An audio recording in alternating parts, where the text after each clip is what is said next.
안녕하십니까? 신한대학교 신종호 교수입니다.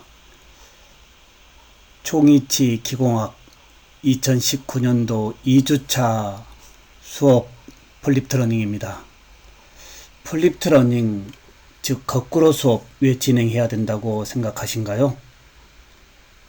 진행되어지는 수업에서의 줄거리를 미리 알고 수업에 참여하는 것, 수업이 좀 더 풍성하지 않을까요?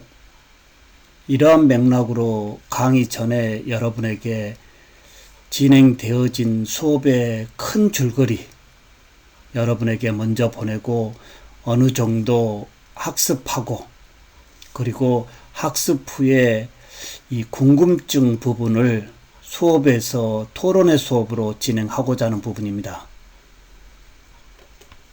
의치상의 계면, 강의 계획서에서는 이 2주차의 의치상 수리 부분으로 말씀을 드렸습니다.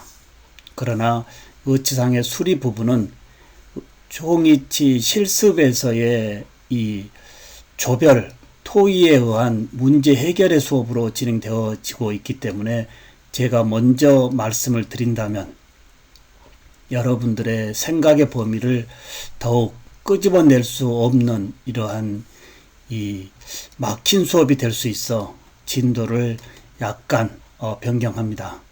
그래서 2주차의 총이치기공학 이론 수업은 의치상의 계면이라고 말씀드릴 수 있습니다. 의치상의 계면, 과연 계면이 무엇일까요? 의치상의 조직면, 즉 내면이 되겠죠. 내면을 개조하거나 또는 첨상하는 것이다 라는 이야기입니다. 의치상의 조직면을 개조시키거나 첨상하는 이유가 뭐냐 이겁니다. 그 이유는 총이치 장착 후에 이러한 무치학에서의 총이치의 장착 후에 의치상과 이 점막과의 적합도는 총이치의 기능 유지에 굉장히 중요하죠. 그러나 총이치를 지지하는 잔존 치조제 등의 이러한 지지 조직은 총이치 자체만큼의 이 안정성이 다소 높지 않기 때문에 시간이 경과함에 따라 여러 가지 요인에 의해 이 해부학적 또는 형태학적으로 이 점막의 지지 조직이 변화될 수밖에 없는 상황. 이러한 이 변화는 곧 총이치의 지지 조직의 흡수라고 하는 부분으로 나타나죠. 무치학의 구강의 상태에 의해 제작되어진 이 총이치의 유지 안정이 지지 조직의 변화에 따른 이러한 부분에 의해서 안정성이 떨어진다라고 한다면 다시 안정성을 높여줘야 되지 않을까요? 그 유지의 안정성을 높여주는 방법이 2주차에 진행하고자 하는 의치상의 계면이다 라고 보면 되겠습니다.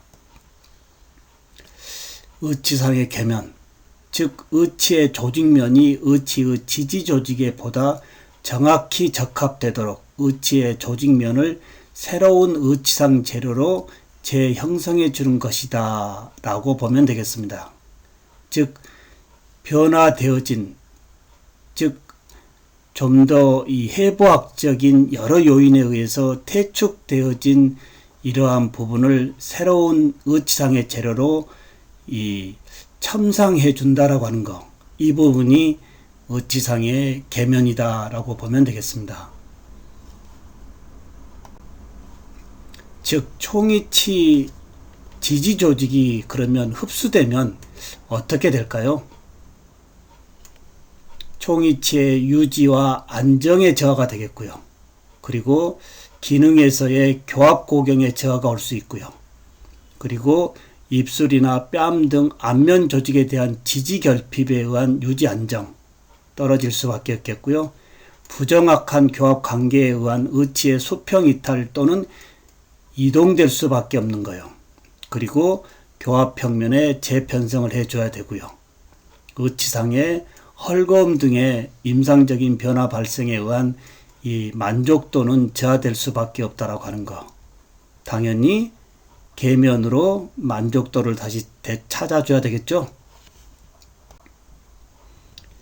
의치상의 계면의 적응증, 장착 후 3개월 또는 6개월이 지난 즉시의치인 경우다 그랬습니다. 우리가 1주차에 즉시의치에 대해서 다소 좀 의견을 나눠봤습니다. 총의치의 성패의 필수 의치라고 하는 이 즉시의치, 그리고 잔존치조제가 흡수되어 의치상과 잔존치조제 사이에 적합 상태가 불량한 경우, 환자가 의치 재제작에 대한 경제적, 육체적 부담을 갖는 경우가 이 계면으로 다소 새로운 의치상의 만족도보다는 떨어지지만 나름 이렇게 계면을 통해서 환자의 기능과 심미의 지속성을 유지해 주는 부분이 의치상의 계면 적응증이다 라고 보면 되겠습니다.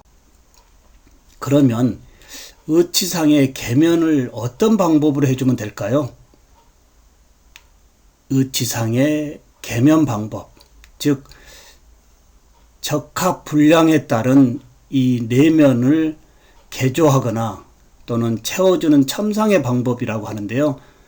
이 방법을 어떻게 하느냐 이겁니다. 이 부분 좀 더 많은 생각하시고요. 코멘트로 정리해 주시고, 그리고 내일 수업에서는 이 부분을 가지고 여러분들의 무한한 상상력을 펼치는 수업으로 진행하도록 하겠습니다. 지금까지 신한대학교 신종우 교수였습니다. 감사합니다.